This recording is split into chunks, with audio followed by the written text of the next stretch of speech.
인사하겠습니다. 주님의 이름으로 사랑합니다.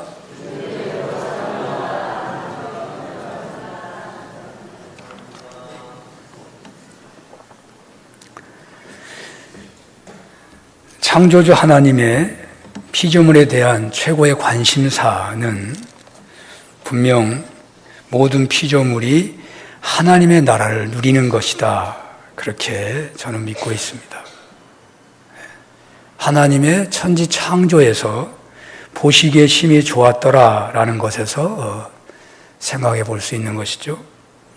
예수님께서 공생의 첫 일성이 회개하라, 천국이 가까웠느니라 라고 하셨죠.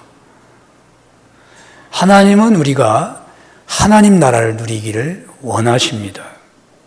그런데 그 하나님 나라는 꼭 죽어서만 누리는 것이 아니라 바로 이 땅에서도 누리기를 원하시는 것이죠. 그런데 여러분이나 저는 과연 하나님의 나라를 얼마나 누리고 살고 있습니까? 하나님께서는 온 인류에게 그렇게도 주시고 싶어하는 그 샬롬, 히브리어로는 토부라고도 합니다만 토부와 그 하나님 나라를 위해서 예수님을 이 땅에 보내셨는데요. 또 예수님은 아담 하와의 범죄로 무너진 이 하나님의 나라를 회복하기 위해서 인간의 저주와 죄를 속량하기 위해 이 땅에 샬롬의 왕으로 오셨고 또 부활하셔서 샬롬을 선포하시고 그 샬롬의 전파자가 되라고 성령을 받으라 그렇게 하셨습니다. 그러므로 예수 믿고 주님을 따르게 되면 샬롬을 누리고 하나님 나라를 누릴 수가 있는 것입니다. 그런데 왜 예수 믿는데도 샬롬을 누리는 사람이 많은 것 같지가 않아 보이는 이유는 무엇일까요? 지난주에 하나님 나라는 먹고 마시는 것이 아니라 성령 안에서 의와 희락과 평강이다라는 그런 내용의 말씀을 전한 바가 있습니다. 오늘은 다른 믿음, 바른 믿음이라는 제목으로 말씀을 전하고자 합니다. 예수님을 제대로 바르게 믿으면 반드시 하나님의 나라를 누리게 된다는 취지의 말씀을 전하려고 하는 것입니다. 샬롬을 누리지 못하는 것은, 하나님 나라를 누리지 못하는 것은 믿기는 믿는데 바르게 믿지 못하기 때문이라는 것을 밝혀보려고 하는 것입니다. 어떻게 믿는 것이 바른 믿음일까요? 저는 예수 믿으면 구원받는다는 것을 이렇게 확대하여 해석하기를 좋아합니다. 구원이란 단지 영생을 얻는 것만이 아니다. 적어도 온 인류의 그리스도이신 예수님을 영접해서 구원을 받는다는 것은 단지 죽어서 천국을 가는 것만을 말하는 것이 아닐 것입니다. 물론 죽어서 천국 간다는 거 하는 것이 매우 중요한 교리이고 신앙인의 최상의 소망입니다. 그러나 예수를 믿어 구원을 받았다는 것은 그 사람에게 있어서 그동안 있었던 어두움이 있었다면 그 어두움이 물러가는 것이고, 관계적 아픔이 있었다면 그것도 물러가는 것이고, 영육 간의 나쁜 것이 좋아졌고 좋아지게 될 것이라고 믿는 것입니다.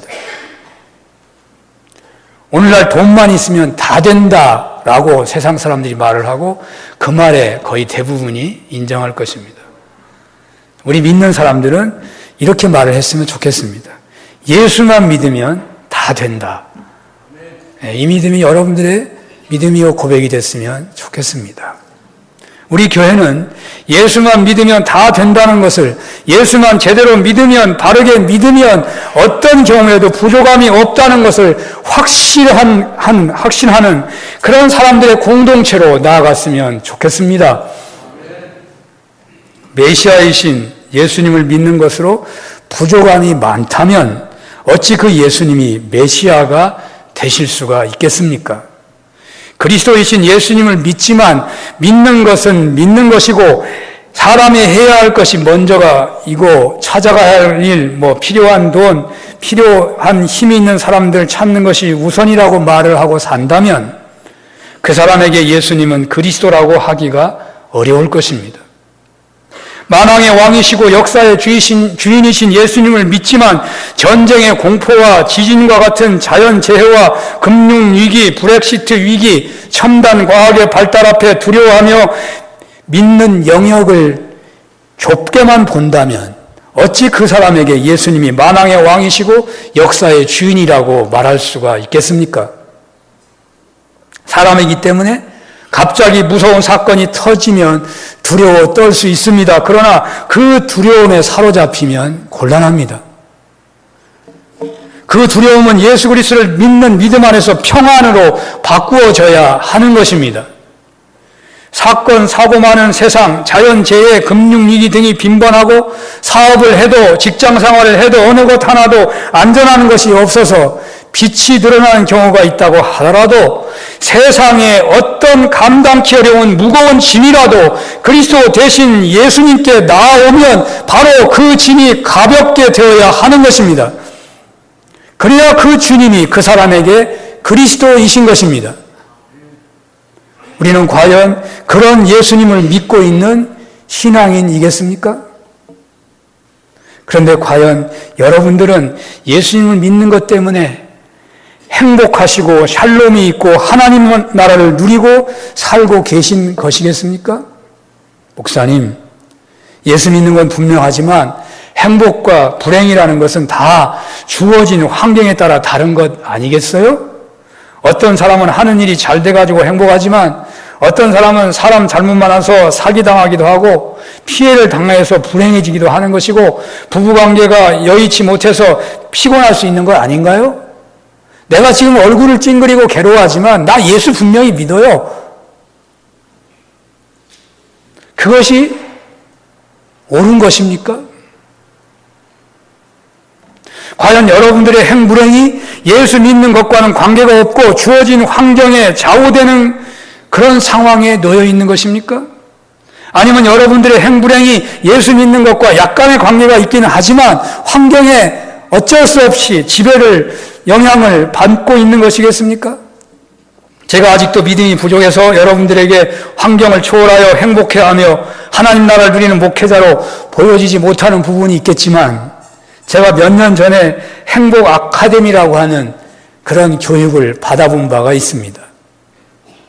제가 여러 가지 교육을 많이 받았어요. 저는 제 목회를 하면서 40세까지는 배우기를 힘쓰자 하고서 다른 교단이나 유명한 데나 쫓아다니면서 많이 공부했어요. 40이 넘은 때부터는 이게 배우는 게 아니라 내가 해야지 하고 이제 그것을 활용하는 일에 집중했었는데 그런데 50이 넘어가지고 60이 다 된 몇 년 전이에요. 행복 아카데미라는 것을 나도 모르게 찾아갔었어요. 제가 예수를 믿지만 나름대로 늘 마음에 공허함이 있었다면은 성경의 주제가 하나님의 나라인데 내가 이 하나님의 나라에 대해서 좀 너무 부족한 게 많구나. 그래서 이렇게 교육을 받으러 간 것이 이 행복 아카데미였습니다. 이 행복이라는 것을 그분은 하나님 나라에 대한 오늘날의 해석으로 행복이라는 말을 쓰고 있었는데요.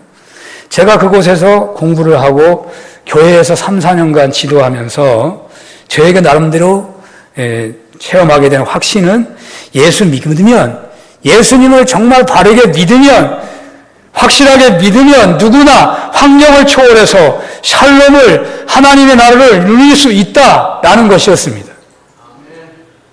그런데 오늘날 신앙인들 중에는 행복한 분들보다는 불행한 분들이 많은 것 같아요. 어렵기 때문에 교회 나오는 사람이 많고요. 어렵고 힘들어서 신앙생활 하다가도 조금 좋아지면 잘 안 나와요. 여기는 그런 분이 없겠지만 말이죠. 그런 사람들이 있더라고요. 과연 여러분들은 주일에 오셔서 예배드리는 중에 행복에 겨워 찬양하고 예배드리고 친교와 봉사를 하시는 것이겠습니까? 목사님, 너무 더워가지고 땀이 뻘뻘 나고 그래서 짜증이 나는데요. 그러나 힘들어도 이 서로 격려하고 함께하면 또 행복한 경우도 있고요. 환경에 전혀 영향을 받지 않는 사람은 없겠지만 분명한 것은 행불행을 움직이는 것은 환경이 아니고 예수를 잘 믿느냐 잘 못 믿느냐에 있다는 것입니다. 그런데 왜 이런 환경에 영향을 많이 받게 되는 것일까요? 그것은 오늘날 바른 믿음 생활을 하는 것이 아니라 다른 믿음 생활을 하는 것이라고 이 행복 아카데미를 만든 이 백동조라는 목사님이 주장하는 아주 인상 깊은 말입니다. 종교인들은 많은데 신앙인들이 적기 때문에 예수를 믿지만 행복한 사람이 적다는 그런 얘기를 하더군요. 어떤 사람이 종교인이고 어떤 사람이 신앙인인 것이겠습니까? 오늘 본문은 매우 잘 알려진 말씀이죠. 본문을 보면 어떤 사람이 종교인인지 어떤 사람이 신앙인인지를 분명하게 알아볼 수가 있습니다. 나더러 주여 주여 하는 자마다 천국에 다 들어갈 것이 아니고 다만 하나님 나라에 하늘에 계신 내 아버지 뜻대로 행하는 자라야 들어가리라. 산상수훈의 결론 부분의 말씀입니다. 마태복음 5장에서 7장까지가 산상수훈인데 5장 시작에 심령이 가난한 자는 복이 있나니 천국이 저들의 것이미요 그랬어요. 자, 그렇게 시작해서 이 7장에 와서 어떤 실천을 강조하고 있는데 하늘에 계신 내 아버지 뜻대로 행하는 자가 하나님 나라에 들어간다는 거예요. 주여 주여 하는 자들은 분명한 신앙 고백을 하고 있는 사람이라고 할 수 있습니다. 이렇게 하나님을 믿는다고 주여 주여라고 고백을 하지만 믿음의 확신이 있지만 하나님의 뜻대로 행하지 않는 사람은 바른 믿음을 가진 것이 아닌 것입니다. 바른 믿음은 신앙 고백이 있고 동시에 하나님의 뜻대로 행하는 사람인 것이죠. 오늘날 한국교회와 우리네 신앙인이 중시하고 있는 것 중에 하나가 뭐냐면 구원의 확신이 있느냐 이거라고 말합니다. 한국교회가 진짜와 가짜를 구분할 때 뭘로 구분하느냐? 구원의 확신이 있느냐? 이것으로 한다는 거예요. 이단에 대한 구분도 이렇다는 것이죠. 근데 예수님은 구원의 확신이 있느냐고 묻지를 않으시고 열매가 있는가를 중시하게 여기셔요. 예를 들어서 이런 거죠. 베드로가 주님을 끝까지 따르겠다고 다른 사람은 배반한다 할지라도 나는 끝까지 주님과 함께 있겠다고 말을 하니까 주님이 야, 너 잘한다고 칭찬하는 게 아니고 뭐라 그래요? 너 닭이 2번 울기 전에 나를 모른다고 3번이나 부인할 거야. 구원의 확신이나 어떤 고백이라 하는 것이 그렇게 중요한 것이 아니라는 거예요. 열매를 주님은 충실하게 하십니다. 오늘 한국교회가 큰 침체기를 겪고 있는 가장 중요한 이유 중에 하나는 신앙인이냐 아니냐를 구분을 그 사람의 열매로 보는 데는 별로 관심이 없고 단지 예수님만 영접했다는 고백만 있다면 신자로 인정하는 그런 것 때문이 아닌가라고 진단하는 사람이 있어요. 60년대에서 70년대 초까지는 교회에서 신앙인들에게 강조되었던 것이 있다면 주일성수 잘하라고, 주일성수도 못하고 11조도 못하고 새벽기도도 못하고 세상에 덕도 되지 못하면서 어떻게 천국에 갈 수 있다고 말할 수 있겠느냐. 그런데 요즘에는요, 구원의 확신만 있으면 천국에 간다고 말을 하죠. 주일성수, 11조 생활, 세상에 덕이 된 삶은 묻지 않아요. 구원의 확신만 있으면 천국에 간다고 말하지 않아요? 오래전에 CCC맨들이 제가 지방에서 목회할 때 전도하러 온 적이 있었습니다. 이 CCC맨들의 그 전도는 한국교회 발전에 크게 공헌한 바가 있습니다만은 부정적인 걸 한 가지를 든다면 그네들이 우리 시골에 와가지고 전도해가지고 전도된 사람 명단을 저에게 가져다 준 적이 있어요. 그들이 다 신앙 고백을 했다는 거죠. 그런데 제가 그곳에서 8년간 목회하는 중에 그들은 한 사람도 교회 나온 사람이 없었습니다. 어찌 이런 일이 벌어지는 것일까요? 행복 아카데미 교육 자료에 따르면 이런 분석을 해놓고 있습니다. 한국 교회가 이단들이 판을 칠 때에 이단 대처할 때 이 이단 대처할 때 잘못해서 그랬다는 거예요. 문선명과 박태선이 이단이 판을 칠 때는 그래도 이 구분이 잘 됐는데 구원파가 횡행할 때 한국 교회가 대처를 잘못했다는 겁니다. 이 구원파 전도자들이 당신은 구원의 확신이 있습니까? 구원을 받았습니까? 못 받았습니까? 물어본다면 이 믿는 사람들이 그냥 완전히 혼비백산이 된다는 거예요. 여러분 지금 물어봐도 구원의 확신이 있습니까? 물어보면 뭐라고 대답하겠습니까? 뭐 이제 다 훈련을 받아가지고 확신이 있습니다. 그렇게 대답할 분이 많겠지만 말이죠. 처음에는요, 뭐라고 해야 될지 몰랐어요. 두고 봐야 알지, 어떻게 알아요? 그래서 한국교회가 이 구원의 확신이라는 것을 모든 제자훈련의 교재에 제일 앞에다 두기 시작했어요. 제일 강조하기 시작했어요. 구원의 확신이 없으면 모든 교재 공부가 시작도 하질 않아요. 제일 중요해요. 물론 중요하지만 말이죠.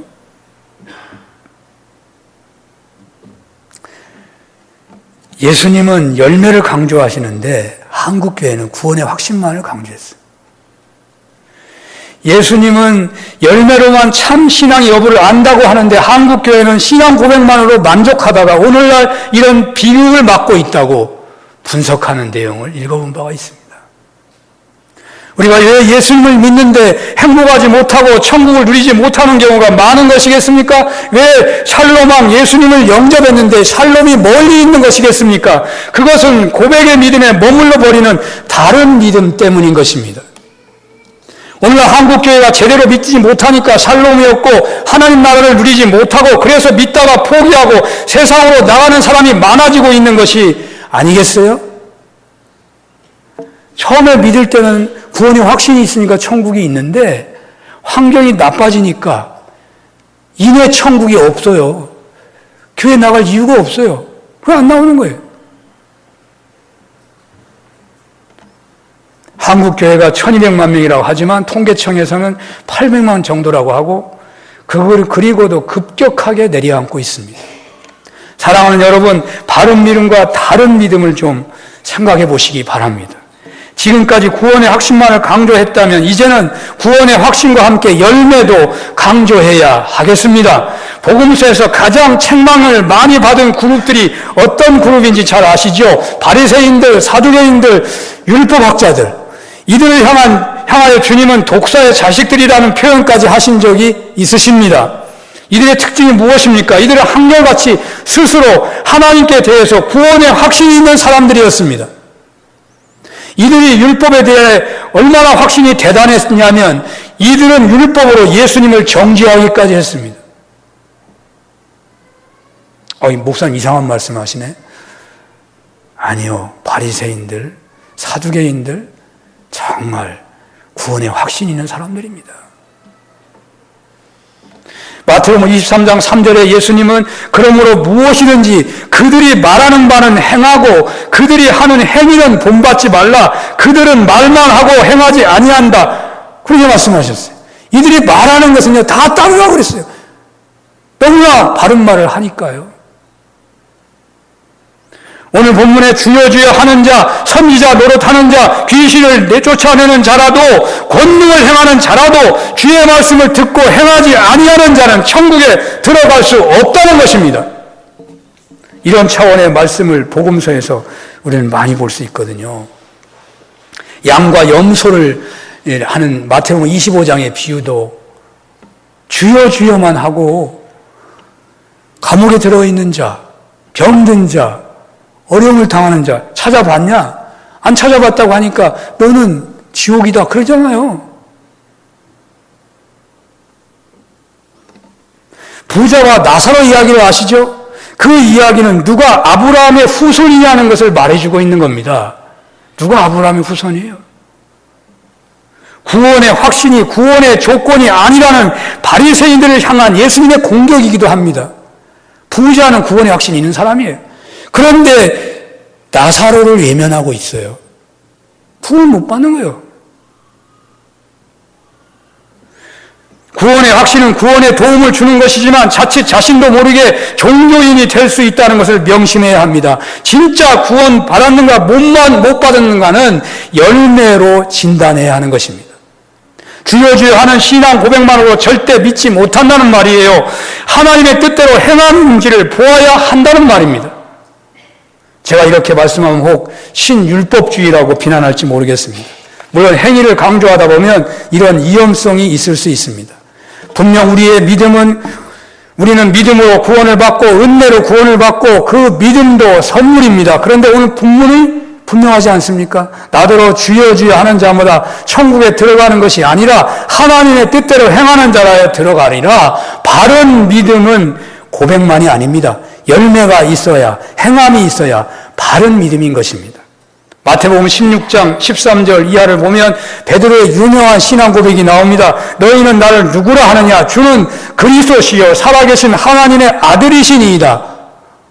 예수님이 너무 기쁘셨어요? 바요나 시몬아 네가 복이 있도다. 그런데 베드로가요 이 고백을 하고서 침이 마르기도 전에 이렇게 말하죠. 22절 23절에 보면 그는 예수님을 붙들고 항변하듯이 주여 그리하지 마옵소서.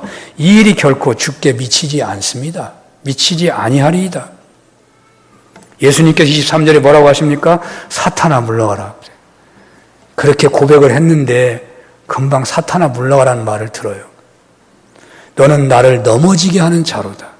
네가 하나님의 일을 생각하지 아니하고 도리어 사람의 일을 생각하는도다.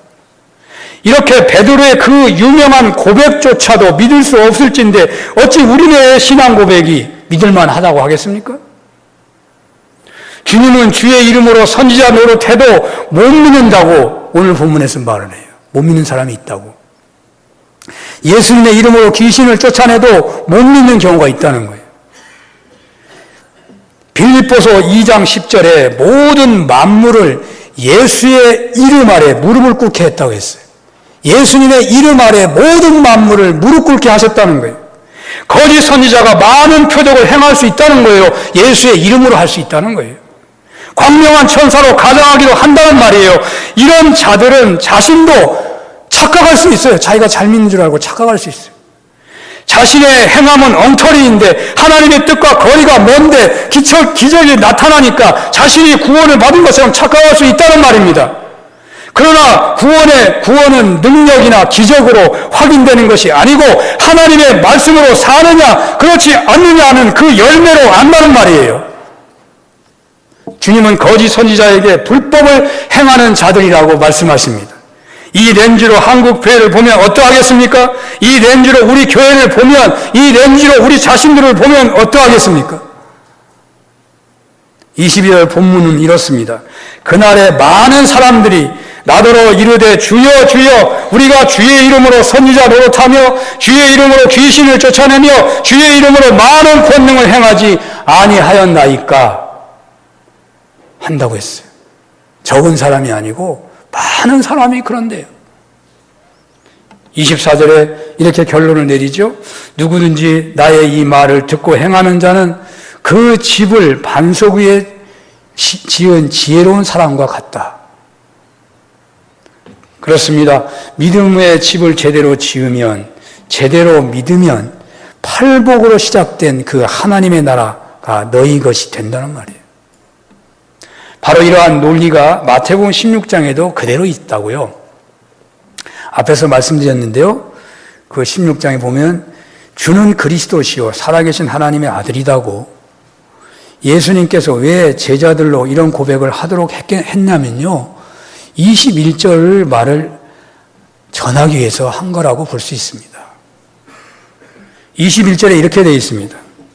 예수 그리스도께서 자기가 예루살렘으로 올라가 장로들과 대제사장들과 서기관들에게 많은 고난을 받고 죽임을 당하고 제3일에 살아나야 할 것을 제자들에게 비로소 나타내셨다. 주님께서 대제사장들과 서기관들에게 고난을 받고 죽임을 당하게 되고 3일 만에 부활하게 될 것을 드러내시기 위해서 너희들은 나를 누구라 하냐고 물으신 거예요. 그 믿음의 확신 안에서 주님의 십자가와 부활의 경험 속에서 그들이 정말 제자의 길을 걸어가도록 하기 위해서 물었단 말이죠. 제자들의 고백에 주님은 그들에게 천국의 열쇠를 준다고 말씀하시고 이제 주님께서 십자가를 지신다는 말씀을 하니까 이 베드로가 놀라는 거죠. 자신이 자기를 주님은 또 24절에 나를 따라오려거든 자기를 부인하고 자기 십자가를 지고 나를 따라야 한다고 24절에 말씀하셔요. 천국 열쇠를 말씀하시고는 이제 죽지 않으면 네가 나를 부인하고 나를 따르지 아니한다면 네가 받은 이 천국 열쇠 아무 소용이 없다. 그 말이거든요. 네가 나를 부인하고 네 자신을 부인하고 나를 따르지 아니한다면 내가 지금 너에게 준 이 천국 열쇠가 아무 의미가 없다는 말이에요. 그래서 베드로가 견디기가 어려운 것이죠. 베드로는 자신의 일생을 예수님 당신에게 다 걸어버리고 그래서 주님은 그리스도시고 살아계신 하나님의 아들이라고 고백을 했는데 주님이 죽으신다 그러니까 견딜 수가 없어서 항변하고 있는 것이죠. 아니 그의 고백이 엉터리인 것이죠. 그의 고백이 정말 그리스도라고 고백했다면 주님의 말씀에 아멘 해야 되잖아요. 아멘을 안 하고 자기가 주인이 되어버려요. 자기가 안 죽었다고 말이죠. 자기가 주인이 그대로 돼 있는 거예요. 신앙 고백을 하는데 내가 주인이다 그 말이에요. 신앙 고백을 하는데 내가 주인이면 그 신앙 고백은 능력이 없어요. 마태복음 7장 21절에 주여 주여 하면서 주의 이름으로 선지자 노릇했는데 사실은 주인 노릇, 거짓 선지자 노릇을 했다는 말이에요. 베드로가 주여 주여 하듯이 예수님을 향하여 주는 그리스도시요 하나님의 아들이십니다라고 고백을 찰떡까지 했지만 예수님께서 십자가에서 고난을 말씀하시자 곧바로 베드로가 자기를 죽이고 부인해야 되는데 자기가 주인이 돼서 주님 십자가 지면 안 됩니다. 그렇게 방어하니까 주님이 사탄아 물러가라 하신다고 말이에요. 주님의 뜻을 따르는 자가 천국을 차지하는 것입니다. 주님의 뜻을 따르는 모습이 열매라고 할 수 있습니다.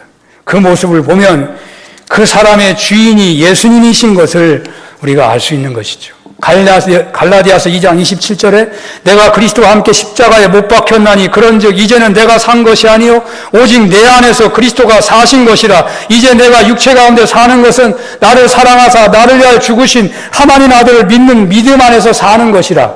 이것이 참 믿음입니다. 이렇게 믿으면 평안이 오는 것입니다. 이렇게 믿으면 하나님 나라 누릴 수 있습니다. 입술로만 고백은 가짜일 소지가 언제든지 있는 것입니다. 주님은 분명합니다. 누구든지 나를 따라오려거든 자기를 부인하고 자기 십자가를 지고 나를 따를 것이니라 라고 말씀하십니다. 이것이 믿음입니다. 신앙 고백은 부족합니다. 깨달았습니다. 부족합니다. 열매로 아는 것입니다. 로마서 4장 3절에 뭐라고 말씀하냐면 아브라함이 하나님을 믿음에 그것이 그에게 의로 여겨진 바 되었느니라. 로마서에서 바울이 오직 믿음으로 구원받는다고 할 때 그 예를 아브라함으로 들고 있는 것을 우리는 중시해야 합니다.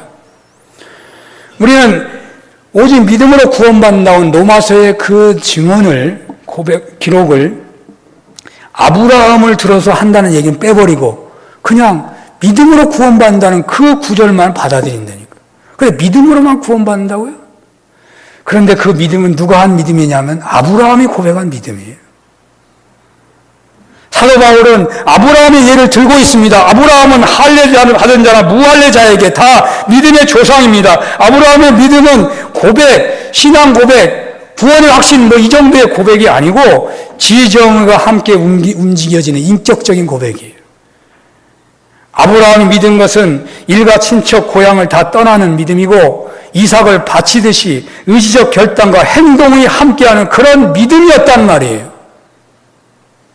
로마 시대에 오직 믿음으로 구원받는 것은 예수님이 주인이시냐 가이사가 주인이냐 하는 그 사이에서의 결단입니다.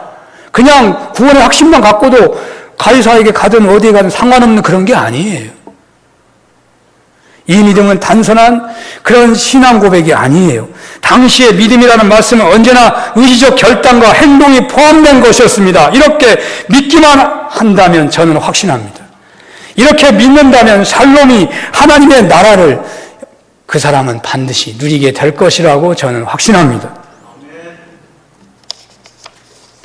예수님이 그리스도이시고 헬라어 히브리어로는 예수님이 메시아라고 하잖아요.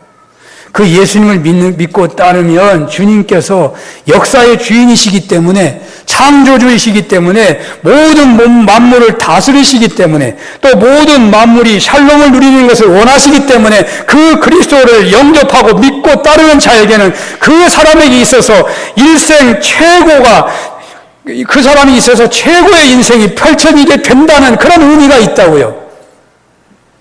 예수 믿는다는 것은 단지 치료를 해준다는 차원이 아닙니다. 치료를 해주신다고 한다면 병원의 의사나 약사를 찾아가면 되겠죠. 예수 믿는 것은 가난의 문제, 경제적인 문제만을 해결하는 차원이 아닙니다. 그렇다면 그 사람은 어떤 경제적인 힘 있는 유력자를 찾아가야 되겠죠. 예수 믿는 것은 적적함을 풀려고 한다면 그 사람은 친한 친구를 사귈 수 있는 곳을 찾아가야 할 것입니다. 예수 믿는 것은 교양을 높여주는 차원만이 아닙니다. 만약에 그렇다면 교양 강좌를 쫓아다녀야 합니다. 예수 믿는 것은 메시아이신 분을 영접하고 따르는 것입니다. 예수님이 그리스도시고 그 그리스도를 영접하고 믿고 따르게 된다는 것은 그 사람을 최고의 사람으로 만들어주는 것이 모두 준비되고 예비되고 충족하게 된다는 것을 믿는 것을 말하는 거예요. 그러므로 예수님을 믿고 따르게 되면 반드시 하나님 나라가 성취되게 되어 있는 것입니다. 그런데 과연 우리가 고백을 잘 하지만 순종을 잘 합니까? 환경이 열악하면 금방 주님의 뜻은 무시되지 않습니까?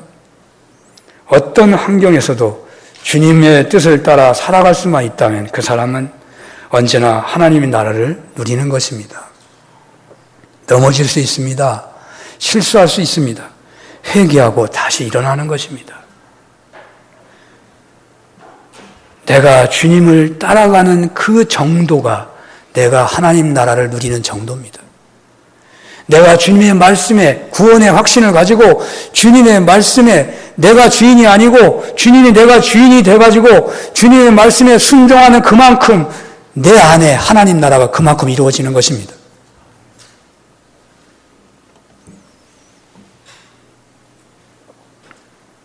우리네의 삶의 아주 사소한 것에서부터 주님의 뜻에 나를 죽이고 따르는 삶이 진정한 믿음인 것을 분명히 인식하시고 믿고 순종함으로 하나님의 나라를 누리시기를 축원합니다. 하나님의 나라는 크게 성공한 것이나 놀라운 기적을 체험하는 것이나 많은 업적을 세우는 것보다 지금 내가 주님의 뜻에 온전히 순종하고 살아가고 있느냐에 있는 것입니다. 기도하겠습니다. 하나님 아버지, 말씀을 주시오니 감사합니다. 우리에게 하나님 나라, 믿는 사람이 하나님의 나라를 다 누리기를 그렇게도 원하시는데 우리는 왜 하나님 나라를 누리는 것이 그렇게도 어려운 것이겠습니까? 다른 믿음과 바른 믿음을 생각해 보았습니다. 왜 믿는데 행복하지 못합니까? 다르게 믿기 때문입니다. 믿음이란 지적 동의만이 아니라 의지적 결단과 행동이 있어야 할 것입니다. 나를 부인하고 내가 지어 십자가를 지고 주님을 따르면서 주님이 하시는 말씀에 순종하는 그만큼 우리는 하나님 나라를 누리게 될 것입니다. 그 나라가 점점 확장되고 커가도록 은혜 베풀어 주시옵소서. 예수님 이름으로